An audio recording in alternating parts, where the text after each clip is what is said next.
Year 3 के विद्यार्थी हैं वो लगातार संशय में हैं और ये लगातार देख रहे हैं, हम लोग भी बात कर रहे हैं, बाकी लोग भी बात कर रहे हैं रिजल्ट्स को लेकर के, रोस्टर क्लियरेंस को लेकर के, बैकलॉग की सीटों को लेकर के।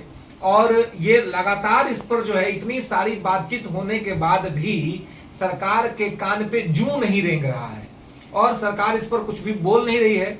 और हमारे जो मीडिया के बंधु हैं, जो मीडिया बंधु हैं, उन लोगों से मेरा निवेदन है कि भैया आप लोग थोड़ा सा, जो आप कहते हैं कि आप मीडिया हैं, आप मीडिया की तरह काम करते हैं, तो थोड़ा सा छात्र हित में आप सरकार के प्रतिनिधि से क्यों नहीं मिल रहे हैं। बहुत सारे मैं देखा हूं मीडिया बंधु से भी कि वो बस वीडियो बना दे रहे हैं, है ना, चीजों को बोल दे रहे हैं, कह दे रहे हैं, वही चीजों विद्यार्थियों को ऑलरेडी पता है।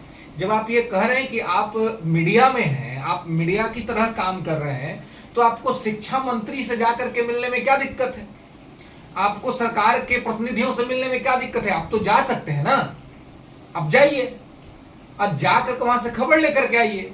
और अगर आपको जाने में असुविधा हो रहा है अकेले, तो हम बोल रहे हैं, आप हमसे संपर्क कीजिए, हमको बताइए कि सर चलना है, अब चलिए हम आपके साथ चलते हैं। हम जो भी मीडिया के बंधु हैं वो हमसे संपर्क करें। और वो शिक्षा मंत्री साहब से जाना चाहते हैं, सरकार के यहाँ किसी भी प्रतिनिधि से मिलना चाहते हैं, तो चले, हम इन्फॉर्म करें, हम चलते हैं साथ में छात्रों के लिए। क्योंकि आप जो है ये लगातार केवल कि ऐसे हो रहा है, वैसे हो रहा है, और फिर बदल भी जाते हैं, कोई अपडेट रहेगा, हमने ऐसा कहा था, ऐसा हो गया, जबकि उनका पीछे का आप खंगाल के देखिए तो मालूम चला कि वही बात कहे थे। कहने का मतलब है कि जब इतना दिन से रोस्टर क्लियरेंस का बात हो रहा है, इतना दिन से ये सारी बातें बैकलॉग की सीटों को ऐड करने का बात हो रहा है, लेकिन सरकार के कोई भी प्रतिनिधि इस पर बोल नहीं रहा है, तो ये जिम्मेवारी किसकी है, प्राथमिक जिम्मेवारी किसकी बनती है। हमारे मीडिया भाई के बंधुओं को बनती है कि वो जाकर के इस पर पूछे, अपना माइक लेकर के जाए वहां पर सरकार के सामने, लेकिन वहां नहीं जा रहे हैं। तो लेकिन वहां पे जाकर के ये खबर निकालना चाहिए कि आखिर सरकार क्या सोच रही है। क्योंकि अब जो स्थिति बन रही है ना, ऐसी स्थिति में मैं तो यही कहूंगा कि जब नास मनुज पे छाता है, पहले विवेक मर जाता है।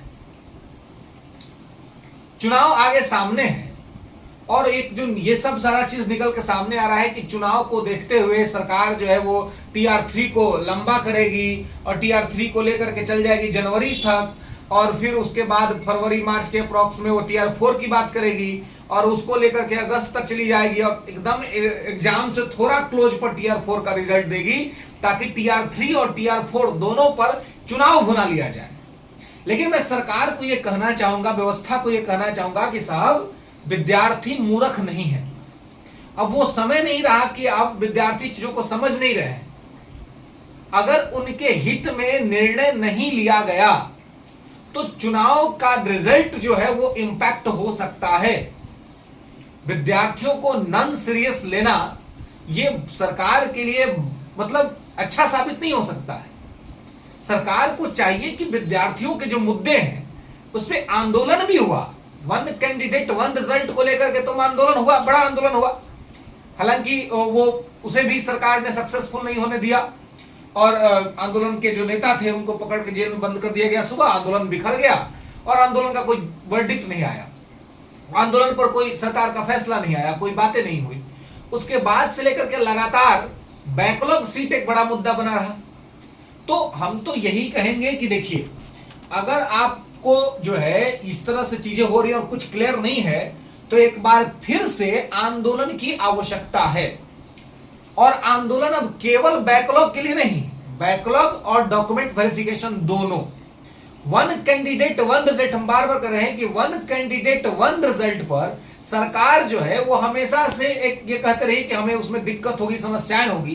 तो हम लोगों ने यहां तक कहा कि अच्छा ठीक है, आप TR3 में वन कैंडिडेट वन रिजल्ट अगर लागू नहीं कर सकते हैं तो TR4 में लागू करिएगा नया सिरा से। लेकिन TR3 में आप कम से कम डॉक्यूमेंट वेरिफिकेशन तो पहले कर सकते हैं ना। TR1 TR2 का खाली बैकलॉग सीट को ऐड करने में क्या दिक्कत है, बैकलॉग तो ऐड कर ही सकते हैं ना। आपको बैकलॉग ऐड करना है ना, आपको जो है सो ये सारी चीजों को करना है, डॉक्यूमेंट वेरिफिकेशन पहले कराना है। और ना ही रिजल्ट को लेकर के कोई चीज हो रही है। और रोस्टर क्लियरेंस भाई मेरे को समझ नहीं आ रहा है, और एक आध दो ज्ञानियों को तो मैं रोज देख रहा हूं यूट्यूब पर आकर के, रोस्टर क्लियरेंस में इतना टाइम लगता है, रोस्टर क्लियरेंस में इतना टाइम लगता है, समझाते रहते हैं विद्यार्थियों को, छात्रों को, इतना टाइम लगता है। अरे भैया ये कौन सा टाइम है? 38 को जिला है बिहार में, ये 3800 वर्ष लग जाएगा क्या रोस्टर क्लियर होने में? इवन लगभग पिछले महीने में ही ये क्लियर हो गया था, पिछले महीने में ही क्लियर हो गया था। सुप्रीम कोर्ट ने जब खारिज कर दिया था 65% रिजर्वेशन का मैटर, तो ये क्लियर हो गया था कि वो तो नहीं होगा, तो 50% पर ही रिजल्ट देना था। तो 50% पर रिजल्ट का जो रोस्टर क्लियर हुआ तो वो सिस्टम हो गया। अभी तक ये जो है सो क्लियर नहीं हो पा रहा है। सरकार अगर चाह देना पूरे मनोयोग से तो कोई काम 2 दिन में करा सकती है, 2 दिन में। 2 days more enough for government, बहुत ज्यादा है सरकार के लिए, अथॉरिटी है ना सरकार के पास। आज अगर नीतीश जी का फरमान निकल जाए कि आज करके दो हमको, देखिए तो सारा जिला के आईएएस टाइट हो जाएंगे तुरंत, सारा जिला के आईएएस-डीओ को कहेंगे भाई जल्दी से सारा चीज करके दीजिए, हमको रिपोर्ट देना मुख्यमंत्री को। और रोस्टर क्लियर होने में इतना टाइम लग जाएगा जी। विधि व्यवस्था ना है सरकार के पास, पावर पोजिशनिंग ना है, लेकिन अब है कि करने का वो दृढ़ इच्छा शक्ति होना चाहिए कि हमको करना है, हमको जल्दी रोस्टर क्लियर करना है, हमको जल्दी रिजल्ट देना है। ये सब करने का दृढ़ इच्छा शक्ति होना चाहिए। लेकिन ये जो न्यूज सब निकल रहा है कि नहीं ये चुनाव तक जाएगा, आगे चुनाव तक इसको ये किया जाएगा, तो कहीं ना कहीं इससे विद्यार्थी, युवा वर्ग काफी असंतुष्ट होगा। और युवा वर्ग असंतुष्ट रहेगा तो इसके चुनाव पर नकारात्मक परिणाम देखने को मिल सकते हैं। इसलिए सरकार से मेरा ये अनुरोध है, विनय है सरकार से कि छात्र हित में घोषणा कीजिए। बैकलॉग का सीट मुंह बंद मत रखिए, बैकलॉग के सीट पर जो है सो घोषणा कीजिए कि बैकलॉग का सीट आप जारी करने जा रहे हैं। ये घोषणा कीजिए कि बैकलॉग का सीट जो है सो आप जारी करने जा रहे हैं और ये TR3 में ऐड होगा, और डीवी आप पहले करा रहे हो। देखिए आपका पॉजिटिव रिस्पॉन्स, सारा निगेटिविटी पॉजिटिविटी में बदल जाएगा। अगर आप बेहतर चाहते हैं तो आपको ये विद्यार्थियों के हित में, छात्रों के हित में निर्णय करना पड़ेगा। और हम हर स्थिति में छात्रों के लिए बैकलॉग का सीट TR3 में ऐड करने का मांग करते हैं और इसके लिए आवाज उठाते हैं कि ये होना चाहिए, बैकलॉग उनके लिए जुड़ना चाहिए। चलिए दोस्तों, तो वीडियो को लाइक